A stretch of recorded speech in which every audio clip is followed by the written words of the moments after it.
SEC football media days. We used to sing 12 Days of Christmas. We're working on 12 Days of Summer as a new song. It does go quickly, but we also hope that despite the activity, I know there's a lot that happens, a lot of moving parts, that this is a productive week for each of you.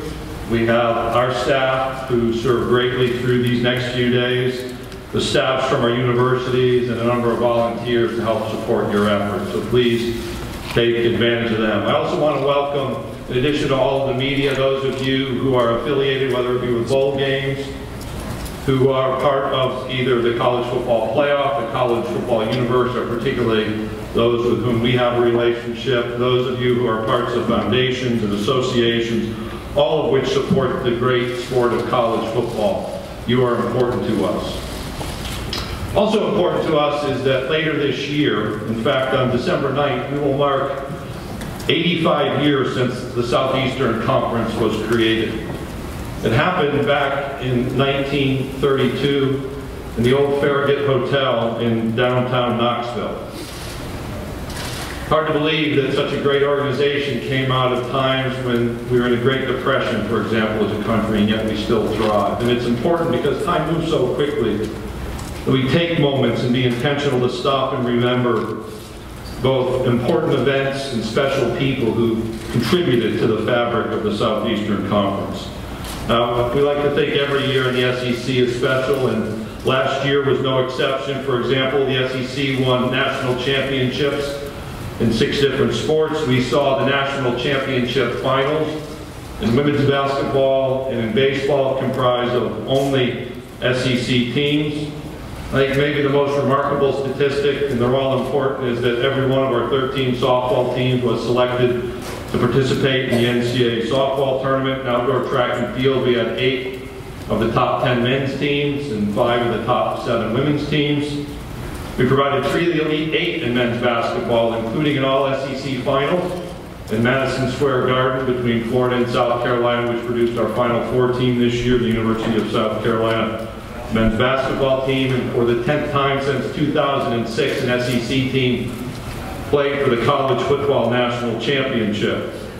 As a reminder, SEC teams have won 8 of the last 11 national championships. 4 different teams have claimed those titles, unique among the conferences. Now, the year ahead will provide us with some opportunities to remember some special people and some special moments in this conference, beyond just 85 years of existence. It's about people who are more than history, but people who formed our story. And to do this, I want to take you back to 1967. Many of you weren't around in 1967. Those of you who were, that memory may be a bit hazy at this point. So let me share a few facts about that year. First, Super Bowl I was played in Los Angeles. The American Basketball Association was formed, giving us multicolored basketballs. The Kentucky Colonels, Pittsburgh Piper, Minnesota Muskies, and the Indiana Pacers, among some others that have endured. Senator John McCain was a naval aviator shot down over North Vietnam, and he became a prisoner of war. Thurgood Marshall appointed as the first African American to serve on the United States Supreme Court. And any search of history reminds us of the protests around the United States' involvement in the Vietnam War at that time, and the unrest throughout the country around race and civil rights issues. And on September 30th, 1967, Nate Northington, a sophomore football student athlete at the University of Kentucky, ran onto the gridiron at Kentucky's Stoll Field to play in a Southeastern Conference football game against the University of Mississippi, making him the first African American to represent an SEC university in a varsity football contest as a varsity student athlete in the SEC. This September will mark the 50th anniversary of that autumn Saturday.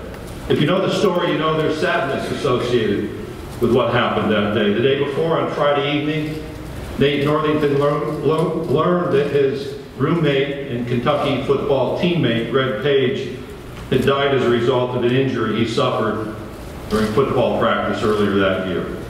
Nate learned that tragic news from his head coach the morning of September 30th. the day on which he played in that football game against Ole Miss. Now, when the Kentucky football team reported for preseason practice in 1967, there were 4 young African-American men who were part of that program: Nate Northington, Greg Page, Wilbur Hackett, and Houston Hogg. Northington and Page were varsity players. Hogg and Hackett, freshmen, recruited to join Kentucky's team. These 4 men, one whose life was lost too soon, one who broke the color barrier in football in the Southeastern Conference, and 2 others who carried forward the torch of change at Kentucky and across the SEC, dealt with realities most of us don't understand. And they were not alone. Over the years, this change took place. Later that same fall, Nate Northington decided to transfer.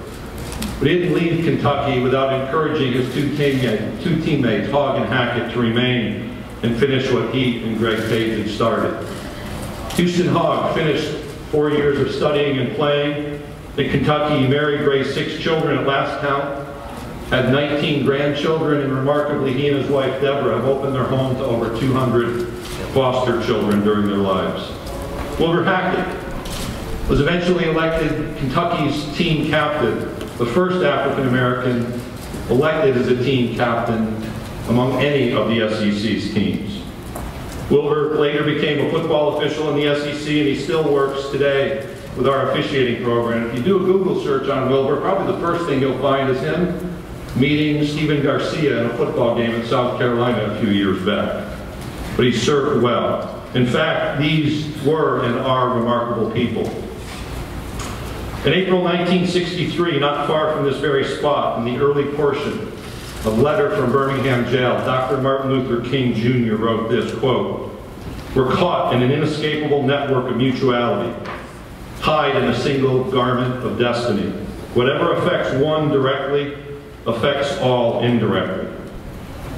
By playing in a football game on September 30th, 1967, Nate Northington affected us all.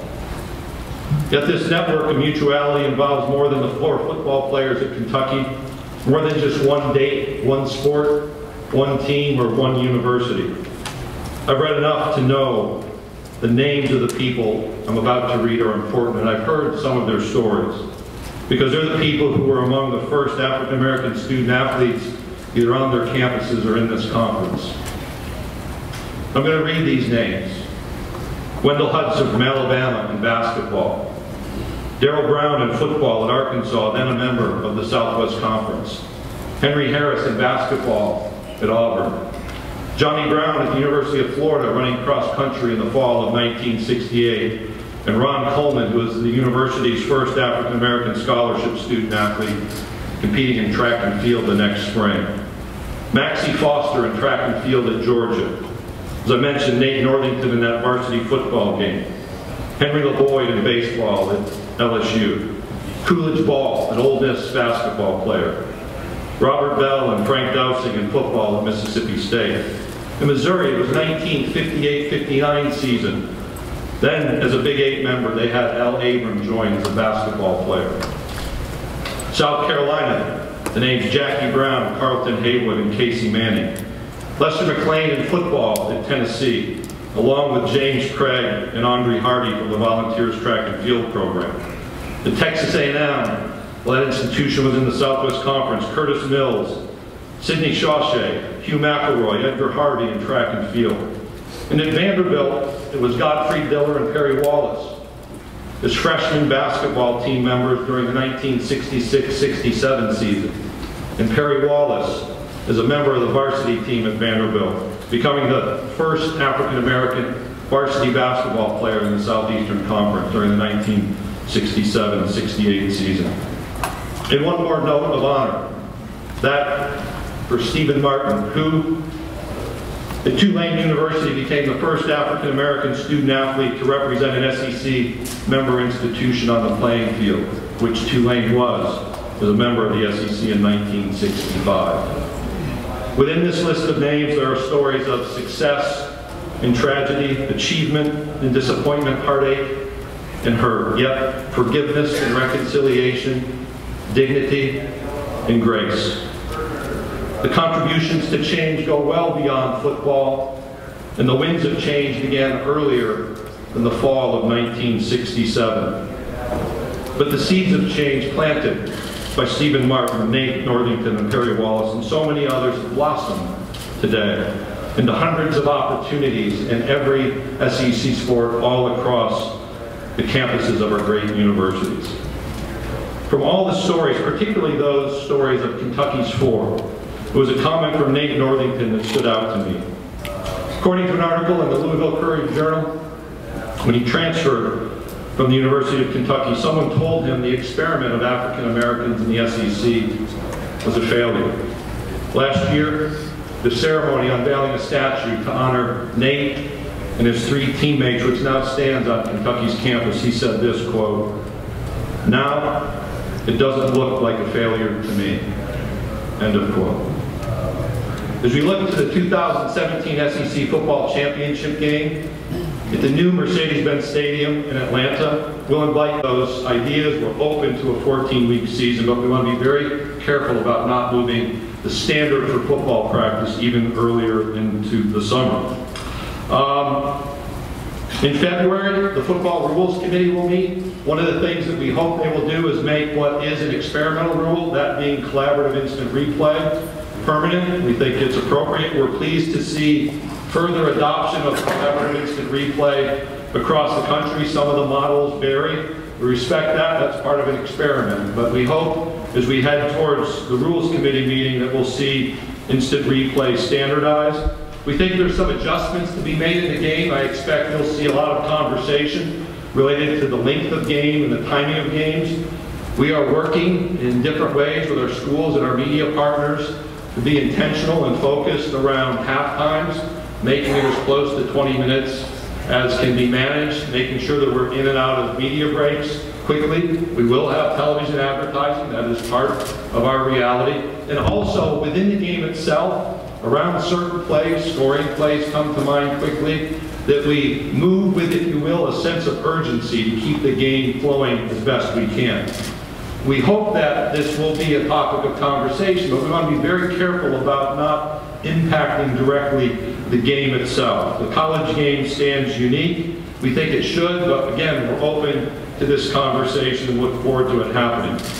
There was a survey circulated by the Football Rules Committee. I think two issues are noteworthy there. One, their consideration of blocking below the waist and how that might manifest itself in the future from a player safety perspective. And then second, continuing the evaluation of how we protect players from what you would call blindside blocking. Progress was made a couple years ago, and we think that's important, an important focus area. Also, while there may be frustration from time to time over targeting calls, we're focused on player safety. We think we've made great progress. We think part of the reason to have replay involved is it helps us officiate better. It is a difficult rule to officiate. Many of you have observed that, but it is about the safety of our players. I expect you'll ask about football recruiting because, believe it or not, I do read what you write, and the expectation is that you'll probably ask our coaches. So you know that they've expressed some concern over some areas. There's also clearly some areas of the new football recruiting package that we view as positive. They have certainly the freedom to speak their mind, but I'm fully confident that each of them will recruit and focus on recruiting at the highest levels within the context that the new rules provide. We have, though, understood that the NCAA will review these rules over the next 2 years. And as an outcome of our head football coaches meeting, working with Ole Miss head coach Hugh Freeze, who chaired our football coaches this year, we've appointed a group to work with myself and our staff, both of athletics directors and head football coaches, just to engage in the dialogue about what's happening on the recruiting trail and what might optimally we seek as a longer-term solution. The two athletics directors, Scott Strickland from Florida. Scott serves on the NCAA Football Competition Committee, and Jeff Long in Arkansas. Jeff serves on the NCAA's, he's a new member of the NCAA's Football Oversight Committee, and you know his role on the College Football Playoff Committee. We have 4 coaches involved too. Barry Odom, Derek Mason, Gus Malzahn, and Nick Saban. So those are the 4 coaches, the 2 athletics directors. We had a conference call once, talk about the reality, to talk about what may happen, and look forward to that dialogue continuing. Lastly, let me talk about the media landscape. I confess to spending more time looking at those articles than I do to some of your articles, except for the weekend heading into media days. We are continually attentive to the media landscape. We know there is change occurring around us. We are grateful to our two media partners, both CBS and ESPN. They're in different circumstances, yet they're both strong and innovative media entities. We expect both to thrive, and we expect the network, the SEC network, to thrive. Keep in mind that we have long-term distribution agreements with 9 of the 10 traditional cable providers, and the SEC network is now available on every multi-channel streaming subscription service currently in the marketplace, and we're uniquely positioned that way. There's no other conference-specific or sports-specific channel that has that distribution on these new providers like DirecTV Now, Hulu, PlayStation Vue, Sling TV, CenturyLink, and YouTube TV. That is a part of adapting to the changing media landscape. We also have international distribution in 50 countries, and also announced the addition and inclusion of Mexico as part of a destination for the SEC network. That was announced this spring. On Monday night, we will have a programming change, so this is news. Monday night at 7 p.m., we will have a program called Thinking Out Loud, because we know that people can't talk about SEC football with any more frequency, and so we're going to feed that a little bit. Greg McElroy and Marcus Spears will be part of a 1-hour football-only discussion show. A mix of discussion, debate, and live interaction with viewers.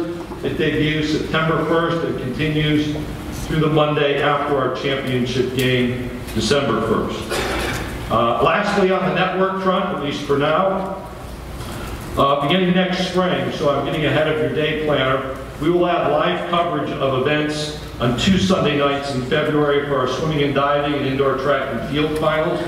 That's a new element. It's been available on the digital platform. We will also televise the finals of our men's golf and women's golf match play championships on a Sunday morning in April. So the same Sunday afternoons in April, men's tennis and women's tennis champion outdoor track and field finals will be aired. One more note on the network. Thursday morning at 9, we'll feature a special on George Rogers, which is our next SEC story film. That's in this room at 9 a.m. And before I go to questions, so you can ready the microphones now, Tuesday, Rich McKay from the Atlanta Falcons will be here at 12:30 to talk about the new Mercedes-Benz Stadium. And if you haven't picked up on it, that logo is the roof of Mercedes-Benz Stadium. So we are clearly in partnership and excited both about the football championship game being hosted in Mercedes-Benz Stadium and the college football championship game being hosted there come January. And then Wednesday morning, Football Writers Association presentation, and then college football playoff executive director Bill Hancock will be in this room. So, if you need anything, our staff's here. Contact Herb Vincent. You can all go to Herb at once, and he'll figure out where to send you. Because, by the way, if you didn't notice when you walked in, it just means more. All right, thank you, Commissioner. We have time for a few questions. We have Joseph, Bridget, and Chase spread around the room. If you'll please raise your hand, and we also ask that you stand, give your name and affiliation if you have a question. So we'll start over here, Commissioner here in the front.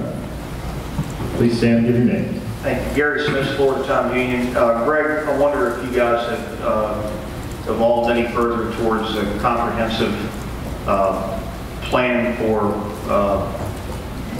football game interruptions due to tropical storms and other natural disasters that might happen. Obviously, a lot of learning last year. We didn't have a policy as a conference once you move past game day that vested the authority of the commissioner to designate the game day. That has been corrected. The membership voted, both our athletics directors and our president unanimously, to say the conference commissioner has the authority to place that game. Number one. Number two, we also had a couple pieces of policy that set the expectation that all 8 conference games be played in order to be eligible for the conference championship. We've made that now an explicit commissioner's regulation. Again, our athletics directors and our presidents voted 14-0 to endorse that clarity of rule. We've also talked since our athletic directors meeting in December about the very specific contingency plans that happen on our campuses. We meet with our athletics directors during the next month, and those items will be another topic of conversation. And then you can imagine from just a practical standpoint, we've, if you will, war gamed a couple of times in our office about what if, and we'll engage in that process as we move towards football season yet again. But the two key policy changes are to say explicitly it's no longer about two schools agreeing, it's about the commissioner having the authority to designate when the game may be played, and that was adopted by our membership. Okay, Commissioner, we'll go over here to our left on the far wall. Hey, Greg, Rick Carley, Fox 6 in Birmingham. There's been some buzz about division realignment. What are the possibilities that at some point could happen when we think of the Auburn Tigers and other schools? Has not been an agenda item at a meeting. It is a conversation in most large press conferences in which I appear. That's the extent of the conversation. Any other questions, please raise your hand. We'll get a microphone to you. Have one up here on the right.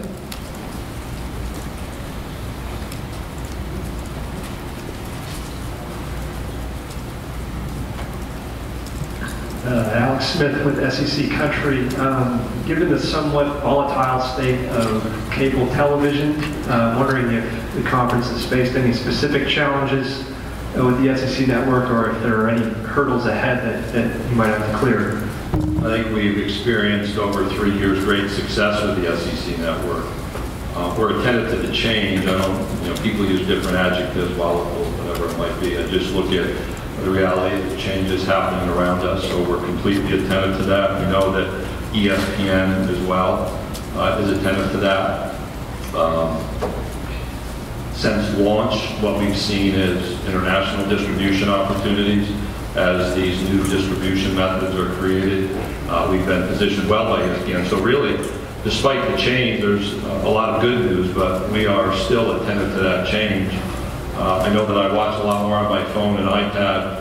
I'm 53 years old, and it's clear that if I'm becoming accustomed to that, others are consuming media in a different way, and that's why it's important that we have those new opportunities. Okay, we'll go back over here on our left, on the far side. Yeah, Commissioner Mike Bianchi with the Orlando Sentinel. Sort of a follow-up to that question. In your projections, do you see your TV revenue stream flattening out, expanding? What do you see that as? Keep in mind that we have contracts that are long-term that include specific revenue. So we have an understanding of what those include. We've seen and expected to see great progress on the revenue front when a network is created. And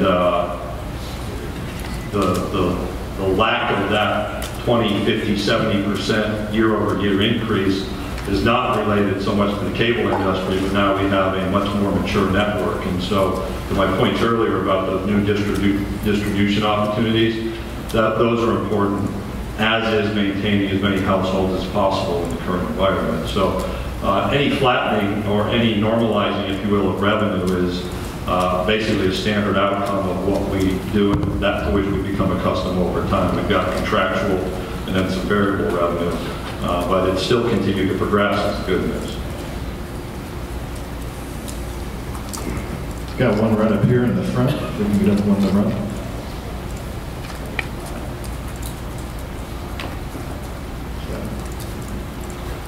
Yeah, Ron Higgins.com. Greg, you ever see the day maybe when y'all at the conference will have a uniform drug policy rather than each school having a policy and kind of bending it their way? We've gone through that discussion, Ron, 3 or 4 times in my almost 15 years here. And our schools, including us looking at developing what the framework of that plan may be, and our schools have not, in majority, supported adopting a policy at the conference level. I think part of my expectation is that will at some point be a conversation, because we've had so much turnover in personnel that it's now asked with more frequency in meetings. And from a staff standpoint, we're prepared for that conversation. As I mentioned, having a student-athlete conduct working group, that may be an agenda item we assign there. I wouldn't predict when, other than it will be an agenda item at some point, is my anticipation.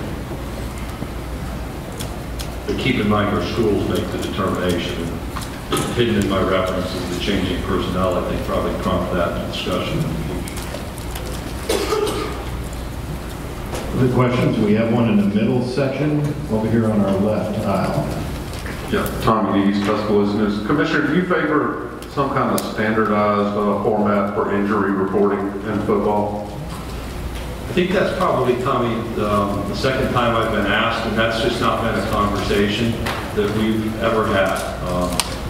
I understand the basis for the question, but I've not had to take a position other than allowing what we do to continue. And I suspect that's the feeling of our member universities at this point as well.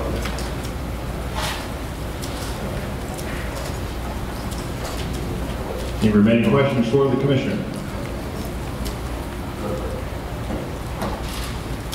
Okay, thank you, Commissioner, for your time. Thank you.